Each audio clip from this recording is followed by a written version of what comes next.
நம்மை குறித்து நிறைய விமர்சனங்கள் இருக்கிறது. தண்ணீர் அதிகம் புழங்குகிறார்கள் விமர்சனம் இருக்கிறது. அவர்களுடைய ஏரியாக்கள் ரொம்ப கந்தலாக இருக்கும் என்ற விமர்சனங்கள் இருக்கிறது. அவை போகப்பட வேண்டும். முஸ்லிம் மஹல்லாக்களில் போதைப் பொருட்கள் மிக சர்வ சாதாரணமாக கிடைக்கிறது என்ற விமர்சனம் வைக்கப்படுகிறது. அவற்றுக்கு நம் வீட்டில் இருக்கக்கூடிய பிள்ளைகள் அதற்கு உடந்தையாக இருக்கிறார்கள் என்ற குற்றச்சாட்டு வைக்கப்படுகிறது. அப்படி இருக்குமே ஆனால் அவைகள் உடனடியாக களையப்பட வேண்டும். மஹல்லாக்கள் இருக்கக்கூடிய முஸ்லிம்களுடைய டேட்டா பேஸ் நம்மிடம் இருக்கணும்.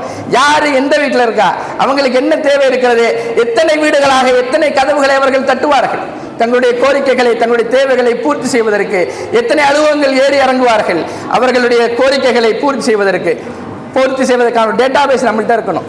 இறுதியாக இவர்களுக்கு திரும்ப திரும்ப சொல்ல வேண்டிய ஒரு செய்தி இருக்கிறது. வலா தஹினு வலா தஹஸனு வஅன்துமுல் அலௌன இன் குன்தும் முஃமினீன். நீங்கள் வருத்தப்பட வேண்டாம், நீங்கள் நம்பிக்கை இழக்க வேண்டாம். எதுவும் கைமீறி போக விடவில்லை. நீங்கள் இன்னமும் இந்தியாவில் முஸ்லிம்களாக வாழ்வதற்கான அனுமதி உங்களுக்கு இருக்கிறது.